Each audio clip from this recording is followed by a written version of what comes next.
Friends, ఈ దొంగ తనని తాను పాదరీ వేషంలో మార్చుకొని సెక్యూరిటీ గార్డుల దృష్టి మళ్లిస్తాడు. అదే టైంలో అతని టీం సీవర్ దారిలోంచి సెక్యూరిటీ రూంలోకి చొరబడి అక్కడున్న ప్రతి గార్డుని 3 సెకండ్లలోపే నిర్వీర్యం చేస్తారు. టీం మొత్తం గియర్ తీసేసుకుని వాల్ట్ తెరిచిన క్షణంలో వాళ్ల కళ్ల ముందు $10 మిలియన్ మెరిసిపోతాయి. కానీ ఒక గార్డ్ ప్లాన్ ని పాడు చేసే ప్రయత్నం చేస్తాడు. అయితే ఈ దొంగకి ఉన్న ఒకే ఒక్క రూల్, ఏ నిరపరాధికి నష్టం చేయకూడదు, ఆధారాలు మిగలకూడదు అనేది కావడంతో ఆ గార్డుని చంపకుండా శాంతింపచేయడానికి ప్రయత్నిస్తాడు. దాంతో ప్లాన్ ఎలాంటి ఆటంకం లేకుండా ముందుకు సాగుతుంది. కానీ వెనుక కవరివ్వాల్సిన వాడు తన డ్యూటీలో ఫెయిల్ అవ్వడంతో ఒకసారిగా అనుకోని పేలుడు జరుగుతుంది. ఆ పేలుడులో సామాన్య ప్రజల ప్రాణాలు త్రుటిలో తప్పించుకుంటాయి. వెంటనే అఫరాతఫరీ మొదలవుతుంది. ఈ దొంగ బెడ్ మీదున్న షీట్ తీసేసి కళ్లజోడు విసిరేసి జాకెట్ వేసుకుని దొంగిలించిన పోలీస్ కారులో పారిపోతాడు. చుట్టూ గందరగోళం నిండిపోతుంది. కానీ అతని కోపం మాత్రం మిషన్ ని ప్రమాదంలోకి నెట్టినవాడి మీదే ఉంటుంది. వాళ్ల కోర్ట్ స్పష్టంగా నిరపరాధులకు నష్టం చెయ్యకూడదు, ఆధారాలు మిగలకూడదు అని ఉండగా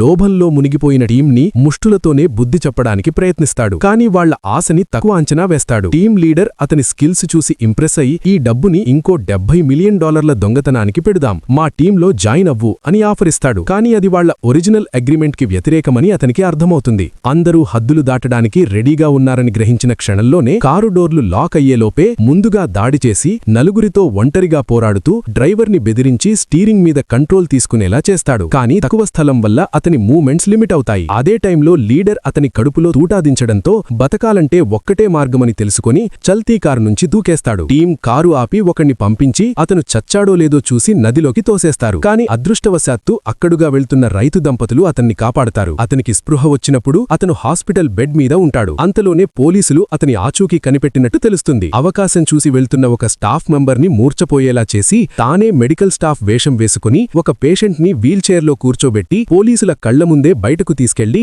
తరువాత ఒక అంబులెన్స్ ని హైజాక్ చేసి అందులో ఉన్న మెడికల్ సామానుతో తన గాయాలకు చికిత్స చేసుకుంటూ అక్కడి నుంచి మాయమవుతాడు.